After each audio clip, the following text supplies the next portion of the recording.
Certamente os irmãos já perceberam que nem sempre eu costumo pregar no dia do pastor. Geralmente algum outro pastor ocupa o púlpito nesta ocasião, mas senti o desejo de compartilhar com os irmãos algumas considerações sobre o ministério pastoral. E eu começo por um texto do qual eu sempre me lembro. Quando penso sobre o ministério pastoral, quando penso sobre a tarefa do ministério, na primeira carta de Paulo a Timóteo, no capítulo 3 e no versículo 1, nós lemos a seguinte declaração do apóstolo Paulo, num texto em que ele introduz, começa uma série de referências às atribuições, ou melhor, ao que se espera de um pastor, e ele começa dizendo o seguinte: esta é uma palavra fiel.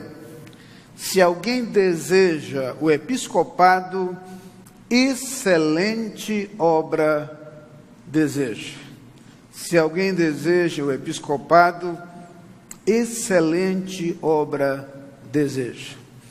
Ao longo de todo o meu ministério pastoral, essa expressão do apóstolo Paulo sempre me tocou, sempre falou ao meu coração, e eu sempre dediquei algum tempo a refletir sobre o significado de suas palavras, e é sobre isso que eu gostaria de conversar com os irmãos nesta manhã. Preliminarmente, algumas definições, alguns conceitos essenciais para que não haja nenhuma dúvida. Encontramos no Novo Testamento, já tenho falado sobre isso aqui, diferentes palavras usadas para se referir ao ofício pastoral. Algumas vezes a palavra encontrada é a palavra episcopos, traduzida por bispo, e é a palavra que encontramos aqui. A palavra episcopos, bispo, tem o sentido de superintendente, de supervisor, daquele que toma conta, daquele que é responsável. A outra palavra é a palavra presbíteros, e a palavra presbíteros pode ser traduzida literalmente como ancião, e traz consigo aquele sentido de conselheiro, aquele que é referencial, aquele que é procurado para orientar, para indicar e para ensinar. A outra palavra é a palavra poimen, traduzida por pastor, que traz consigo o sentido de cuidado, de pastoreio, de suprimento. E vamos encontrar no Novo Testamento o uso dessas três palavras de maneira curiosamente intercambiável.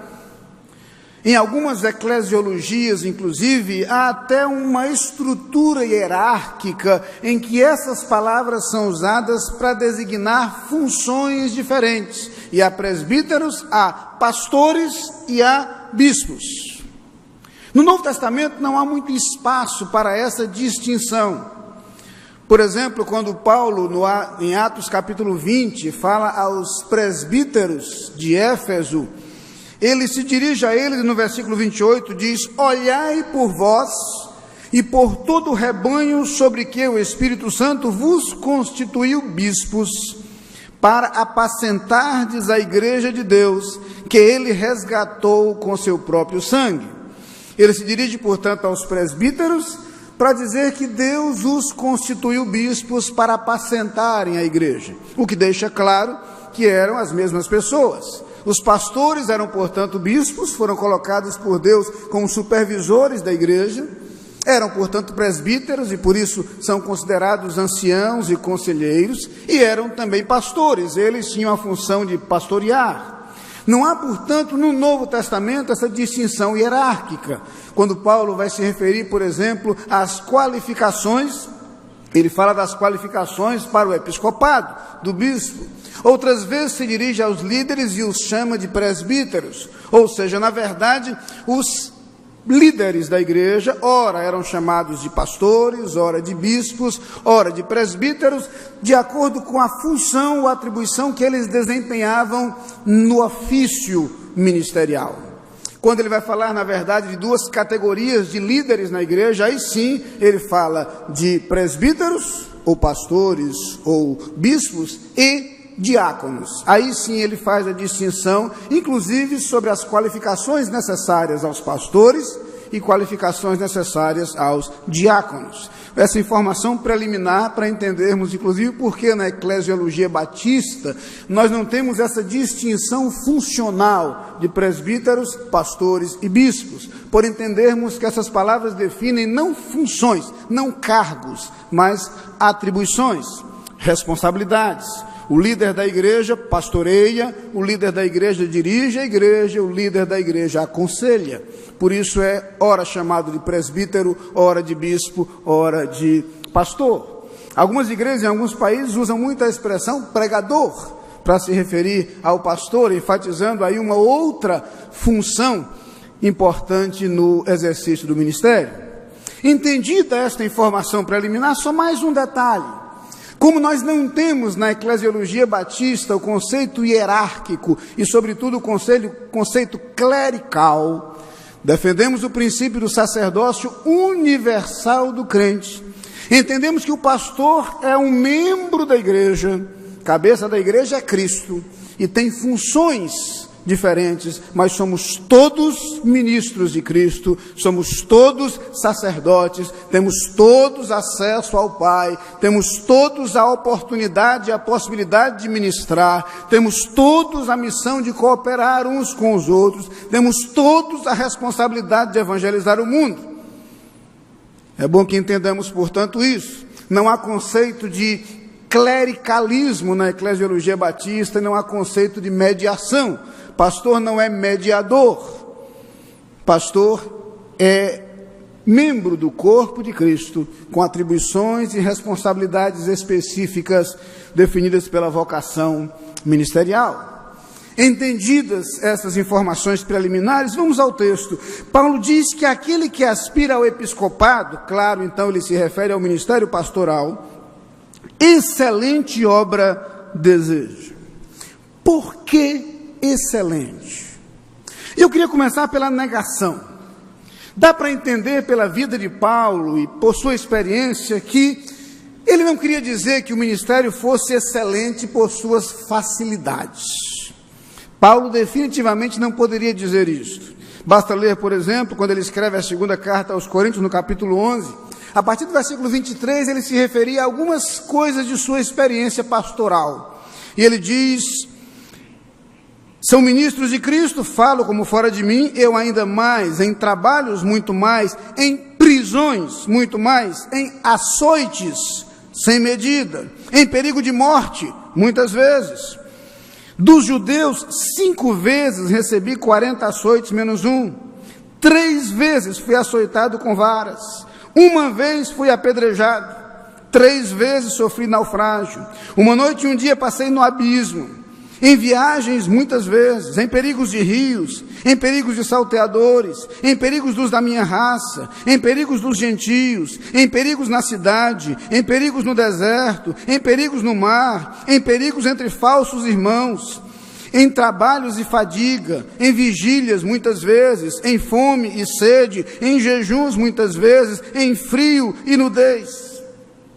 Definitivamente, quando Paulo dizia que o ministério era uma obra excelente, ele não estava falando de facilidades. Ele não estava falando de ausência de resistência. Ele não estava falando de ausência de dificuldades. O próprio Jesus, em seu ministério, enfrentou resistências. O próprio Jesus, em seu ministério, enfrentou incompreensão. O próprio Jesus, em seu ministério, encontrou traição. O próprio Jesus, em seu ministério, encontrou muitas vezes por parte das pessoas, particularmente fariseus, muita resistência ao seu ensino e à sua palavra. A vocação ministerial é excelente não por facilidades. E isso a experiência de Paulo nos ajuda a entender com muita clareza. A vocação para o ministério pastoral nunca significará a garantia de tranquilidade e de aprovações permanentes. Essa obra também não é excelente pela qualidade da mão de obra. Somos tentados a achar que talvez o episcopado é excelente pela excelência dos bispos ou dos pastores. Não é disso que Paulo está falando.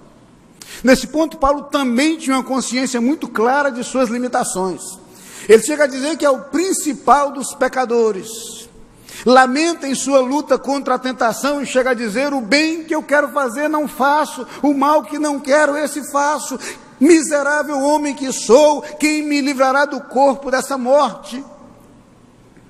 Estava claro na mente do apóstolo Paulo o significado desta excelência, não como sinônimo de ausência de limitações. Aliás, nas Escrituras, os homens convocados por Deus para uma obra específica nunca eram super-homens. Eram sempre homens limitados. Deus chama Moisés para falar a Faraó. Moisés não era nenhum homem de oratória. Chega a argumentar que tem dificuldade de falar. Jeremias, quando chamado por Deus, abre o seu coração e diz ao Senhor que ele não sabe falar porque não passa de uma criança. Todos os servos de Deus convocados por ele para missões e tarefas específicas eram frágeis, eram limitados, tinham suas dificuldades, tinham seus problemas. Todo pastor convive permanentemente ao longo do seu ministério com suas fragilidades.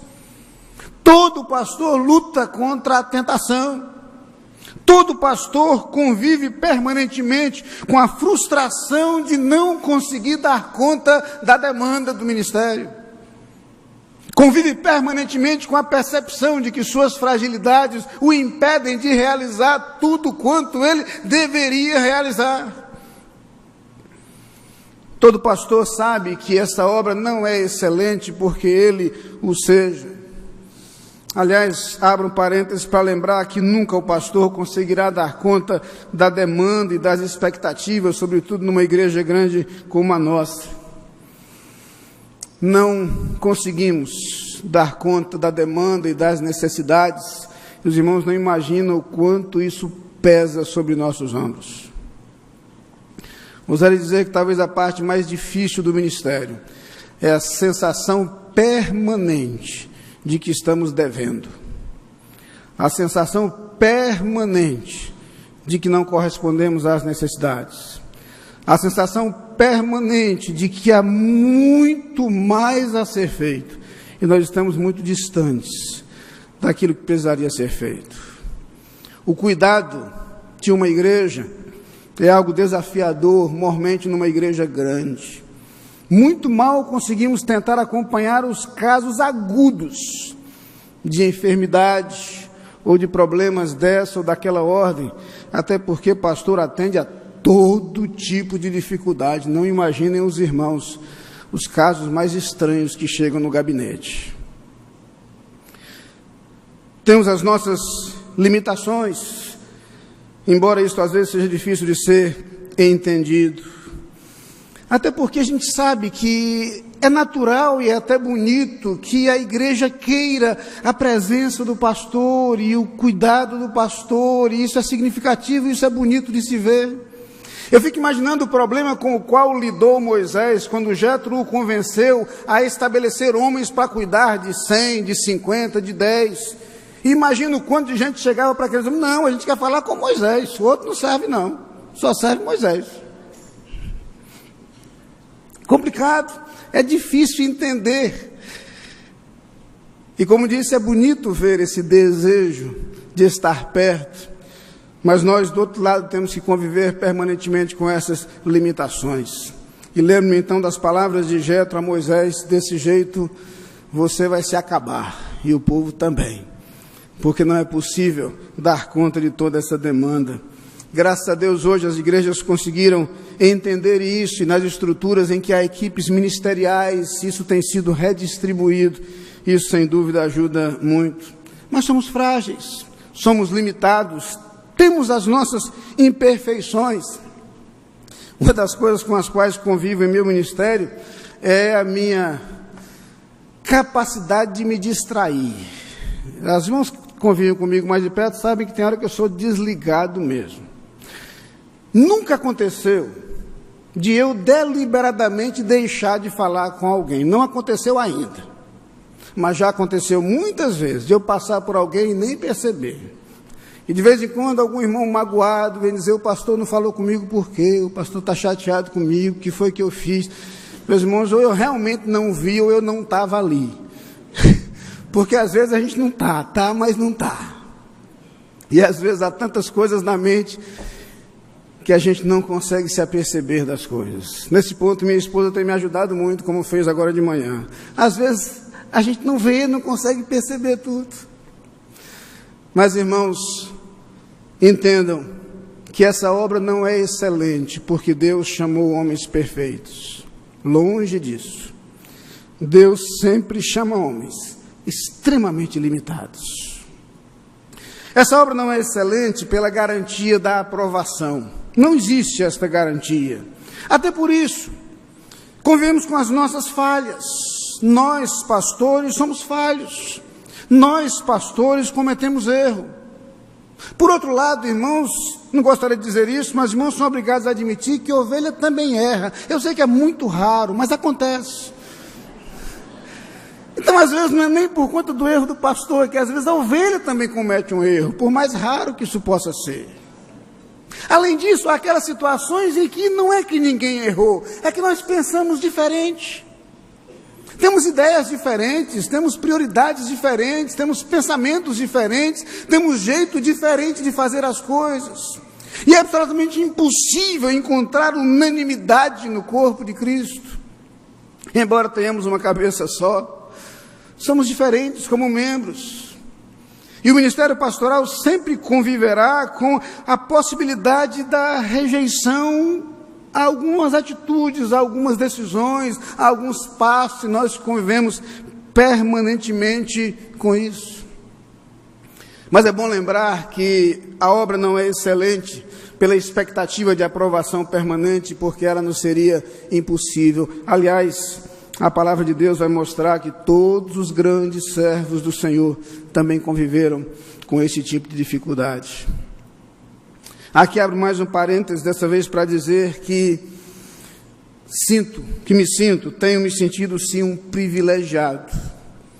Os irmãos talvez não tenham ideia disso, mas eu conheço muitas igrejas. Não é fácil encontrar uma igreja como a nossa. Uma igreja que ama os seus pastores. Uma igreja que cuida dos seus pastores. Uma igreja que ora por seus pastores. Uma igreja que é compreensiva por seus pastores. Uma igreja que talvez naqueles momentos em que nós estamos precisando de um estímulo, chega uma mensagem: pastor, estamos orando por sua vida. Certamente pela história dessa igreja, pela trajetória dessa igreja, por servos de Deus que por aqui passaram e pastorearam esta igreja, como o pastor Munguba Sobrinho, pastor Manfred Greller, de maneira muito especial o pastor José Almeida Guimarães.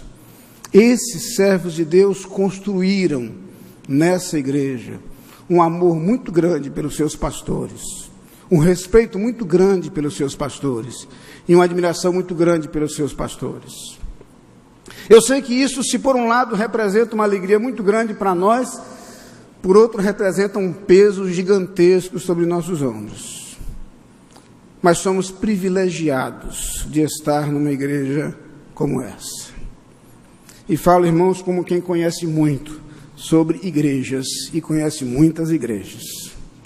Mas eu quero avançar dizendo que Paulo tem algumas razões pelas quais ele entende que essa obra é excelente. E muito rapidamente eu quero lembrar primeiro que o ministério é excelente por sua mensagem. Os irmãos não imaginam o que significa poder conhecer de perto e poder compartilhar esse evangelho. Fico imaginando a emoção de Paulo quando ele escrevia aos crentes de Roma e dizia: não me envergonho do evangelho, porque é poder de Deus para a salvação de todo aquele que crê. Como quem diz, eu tenho visto isso. Esse evangelho é poder para transformar vidas. Irmãos, o poder extraordinário dessa palavra faz com que o ministério seja fantástico.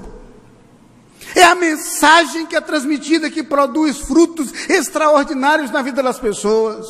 É a mensagem da palavra de Deus que alcança o coração do homem de forma inimaginável. É a mensagem da palavra de Deus que penetra o coração das pessoas de forma extraordinária. Não tem a ver com a capacidade humana, mas tem a ver com o poder dessa palavra. E é gostoso exercer o ministério porque nós vamos à palavra de Deus e primeiro somos por ela alcançados, somos por ela alimentados. Primeiro ela faz diferença em nossa vida e depois temos a oportunidade de compartilhar essa palavra com outras pessoas. Há muitas vezes nas quais os irmãos veem um pastor pregando e percebem que ele se emociona em determinado momento. Não há outra razão para isso. É que a mensagem primeiro fala ao nosso coração, para que então possamos transmiti-la aos irmãos. E é um privilégio cercarmos-nos dessa palavra rica, uma fonte inesgotável de mensagens, uma fonte inesgotável de lições, uma fonte inesgotável de consolo, de conforto, de direção. Essa obra é excelente pela riqueza da mensagem que temos o privilégio de transmitir. Essa obra é excelente, irmãos, pela capacitação que vem do Senhor. E em contraste com as nossas limitações, com a nossa pouca capacidade, Deus age. Gosto de fazer referência a Davi, porque quando Davi vai a Saul convencê-lo a lutar contra Golias, Davi apresenta o seu currículo. E aí convence o rei dizendo que ele pode lutar, ele é habilidoso com a funda, ele já derrotou um leão, já derrotou um urso, ele tem condição de lutar. E Saul, talvez por falta de opção, acaba sendo convencido por Davi. Mas Davi chega diante de Golias, e diante de Golias ele não mostra o seu currículo. Diante de Golias ele não mostra aquilo que ele tinha feito. Mas de acordo com 1 Samuel 17:45, ele diz: tu vens a mim com espada e com lança e com escudo, porém eu venho a ti em nome do Senhor dos Exércitos. Irmãos, tenham certeza de que as demandas do ministério não são vencidas por currículos, embora eles tenham outras utilidades. As demandas do ministério somente podem ser superadas pelo poder do Senhor. Porque as demandas do ministério vão muito além de nossa capacidade. E é maravilhoso o modo como Deus realiza coisas que nós não podemos realizar. Deus faz coisas que nós não temos nenhuma condição de fazer. E Deus usa os seus filhos de modo como nem mesmo nós conseguimos conceber. Todas as vezes que nós vamos gravar o programa logo de manhã, nós oramos e nós pedimos a Deus que nos guie, porque nós não sabemos quem, em que condições ou quando vai ouvir essa mensagem. E é curioso como às vezes somos procurados por alguém que nos diz que ouviu exatamente aquilo que precisava ouvir naquele momento de sua vida. Não há absolutamente nada de humano nisso, porque isso nos seria impossível. Essa obra é excelente pela capacitação que vem do Senhor, sem dúvida. Essa obra é excelente pelo valor das pessoas. Irmãos, quando nós temos uma coisa de muito valor e nós confiamos isso a alguém, nós certamente confiamos preocupados com o cuidado que essa pessoa vai ter. E nós confiamos porque confiamos na pessoa. E eu gosto de me lembrar de Jesus dizendo para Pedro que iria entregar para ele as suas ovelhas para que ele pastoreasse. Irmãos, essas ovelhas são as pessoas pelas quais Cristo entregou a sua vida. Essas pessoas são o rebanho amado de Deus. Imaginem, irmãos, o que é ter sobre seus ombros a responsabilidade de cuidar dessas ovelhas. E quando eu me lembro de Jesus perguntando a Pedro 3 vezes, tu me amas? E não apenas isso, tu me amas mais do que esses? Então apacenta as minhas ovelhas. Essa obra é excelente, irmãos, porque o povo de Deus é precioso aos olhos do Senhor. E Deus nos confia essa obra. Paulo diz que agradece a Deus porque o considerou fiel, pondo-o no ministério. Já compartilhei com os irmãos que no meu tempo de seminarista, e seminarista é naturalmente irreverente, nós pegamos uma música muito famosa na época, né, cantada na Bahia, Haja Amor, e fizemos uma breve adaptação, né? Então cantávamos no seminário: Jesus Cristo deu a vida para salvar o pecador, haja amor, haja amor. E por sua imensa graça me chamou para ser pastor, haja amor, haja amor. Na irreverência daquela canção, colocávamos diante de Deus a nossa gratidão pelo privilégio de estar diante do precioso rebanho de Deus, amado por Ele, querido por Ele. E Deus nos confia a tarefa de cuidar desse rebanho. Nessa obra excelente, eu quero prosseguir ainda dizendo que é porque não estamos sozinhos. Não estamos sozinhos. A palavra de Deus diz claramente, primeiro, que Deus providencia sempre o seu apoio. Por muitas vezes, quando Deus convoca os seus servos, Ele diz: eu estou contigo. Não te deixarei, nem te desampararei. O Senhor jamais nos abandona. Mas não apenas isso. Esse Deus que jamais nos abandona é um Deus que providencia pessoas para estarem conosco. Numa situação extrema, Ele desloca anjos para estarem conosco, como fez com Elias na caverna. Um anjo vai ali suprir sua necessidade. E quando Elias se equivoca em sua leitura e diz que ficou só, Deus diz: não, você não está só, volte. Há 7.000 fiéis, pessoas que não dobraram seus joelhos diante de Baal. Irmãos, como é bom saber que no povo de Deus nós temos com quem contar. E uma das coisas que eu digo com toda convicção, irmãos, é que nessa igreja eu sempre tive com quem contar. Como mencionei agora há pouco, uma igreja que ama, que apoia, por sua diretoria, por seu corpo diaconal, por cada departamento da igreja. Uma igreja que cuida dos seus pastores. Essa obra é excelente porque nós não estamos sozinhos. Mas finalmente, irmãos, eu queria lembrar que essa obra é excelente pelos seus frutos, que não são produzidos por nós, mas são produzidos por esse evangelho, que é o poder de Deus para a salvação de todo aquele que crê.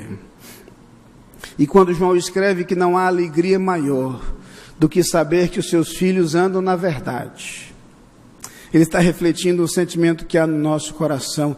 Irmãos, nada nos alegra tanto como ver os frutos da palavra de Deus na vida das pessoas. Vidas sendo transformadas, vidas sendo resgatadas, histórias de vidas sendo mudadas pelo poder do Evangelho. É maravilhoso conviver com isso. É maravilhoso perceber isto. Aquilo que Deus faz definitivamente não está em nós. Há quantas vezes, irmãos, os pastores sabem o que é isso, recebemos alguém no gabinete cujas situações são difíceis de ser imaginadas.